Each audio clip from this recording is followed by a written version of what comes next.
Hey everyone, my name's Amanda and I'm the Fun Size Reader and welcome to Bookmas Day 6. Today I'm going to be talking with you guys about my favorite fantasy series that I've read this year. Now a lot of you may know, with all the reviews that I've posted throughout the year, that I just didn't read a lot of fantasy. Typically, I'm a huge fantasy reader, specifically fantasy romance, romantasy, whatever popular term that you want to use to call it. But I've been reading fantasy romance for many years now, like since I was in high school, and it's been a long time. So sometimes I have some off years where I just don't read a lot of fantasy romance. And sometimes it's because I have trouble finding which ones I want to read, or my brain is just not in the mood. This year, my brain was not in the mood. Pregnancy does that to me. I can't read fantasy when I'm pregnant. It's like a thing that I've noticed about myself. This was a year I didn't read a ton. That being said, now that I'm not pregnant anymore, my brain is like, hey, read all kinds of fantasy. So I've got a lot lined up on my list that I want to get to for next year. I wanted to at least tell you which ones this year that I read I liked the most. This list is going to be series that I read at least 2 of the books. And then there's going to be some honorable mentions because there were quite a few fantasy series that I started or that I continued, but because I didn't read multiple of the books, I didn't really want to put them on this list of favorite fantasy series, but they will be series that I'm still going to continue with.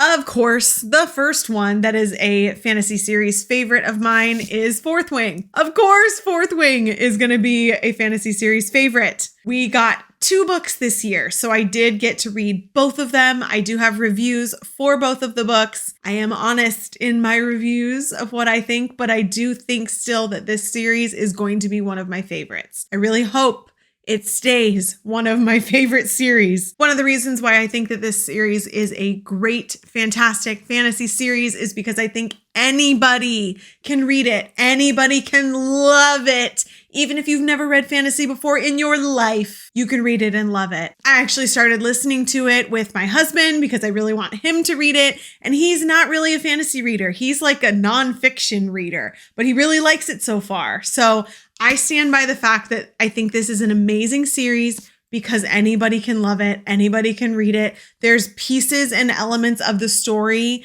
that are exciting and fun, even if you aren't a typical fantasy reader. It's got that dragons. It's got the military vibe. It's got the life or death. It's got the Hunger Games feel. It's just everything. So I really love this series. And I really, really, really hope that it stays as good as it has been so far. Pretty much if you want me to love a series, just like give it a Hunger Games vibe, because that's how I felt about Serpent and the Wings of Night. This was Vampire Hunger Games. I freaking loved it. Well, I loved book 1. I didn't love book 2, but it was still good. It was still good, okay? And this is a duet. There is a novella that's in between. I think it does actually happen in between. I'm not sure the timeline on this one, but I have heard good things. I have not read it yet, but it does exist. Reasons I love Serpent and the Wings of Night. I love this book and this series because it is a duet. It kind of is complete already, but we are getting more in the world that this takes place in. I count this as a series that I will be continuing because there are going to be more books in the same world. But I loved this first book. I loved it. It was a contender for the best fantasy book of the year for me. The vampires, the Hunger Games, the high stakes, the feelings with the characters, the romance. It's just so good. It was so good. The second one fell a little bit flat for me, but because it is a duet, I feel like it's fine. I loved the first book enough that I will keep reading the others, and it didn't make me look poorly on recommending this as a favorite fantasy series. I have the self-published versions. I don't know if they still have this cover art on the inside, but they were just picked up, I believe, by Bramble. I could be wrong. Don't quote me on that. But they were just picked up by a publishing house. So these just got republished through traditional publishing. So you can definitely find them in bookstores as well. Of note, I did not read any Zodiac Academy this year.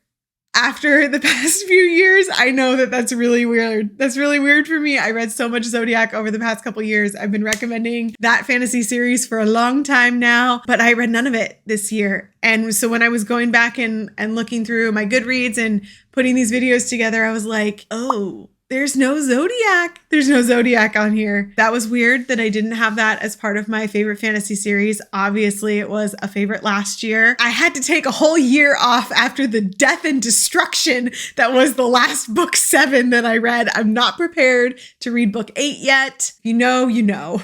But because the end is coming out in 2024 or should be coming out in 2024, I'm hoping that Zodiac will make it back onto my favorite fantasy series of next year. Okay, so here are some notable mentions. Series that I read the first book and I do definitely want to continue with the series. The Curse of Ophelia by Nicole Platania is a great fantasy debut. This book is inspired by Greek mythology. It's got like badass female characters, found family, all of these things mixed into this book. And I really, really liked the first one. I'm looking forward to reading the second, and the third is coming out soon. So I will definitely be continuing with this series. I have some opinions on who the love interest should be. I have been very, very clear about that, and I've been avoiding spoilers like the plague so that I can read the other ones and be surprised if what I want to happen happens. The next is Assistant to the Villain. I really liked this book. Really liked it. It was just so enjoyable and funny. And if you follow Hannah's videos that she makes, her reels, her TikToks, whatever, with the skits that she puts on, it was all of that in this book. It was fun. I didn't realize it was fantasy. And so I was pleasantly surprised when I was reading it. I was like, this is a fun, quirky fantasy. It's not like a feel that you get very often. And it's a very slow burn. So I'm anxiously awaiting what's going to happen in the next book. And she just released the publishing date, and it's going to come out in August. So it will definitely be a series that I continue. I also want to continue The Last Storm, which is a dragon shifter fae series. Can't remember if they're actually fae or not. I read it at the very beginning of this year. The second book just came out fairly recently, and so I do want to continue with that. And it's another dragon book option if you're looking for something to read after Fourth Wing. So there you have it. The fantasy series that I will be continuing and were my favorites of 2023. I know this list wasn't very long. I'm sorry. My brain just wouldn't let me do it. I picked up so many fantasy books and started them and then just couldn't do it. And I didn't want to say those were DNFs because they're not. They just were wrong times. So that's why my fantasy TBR for next year is going to be severely beefed up. Hopefully, if you haven't read any of these, you've been given some new ideas to add to your TBR.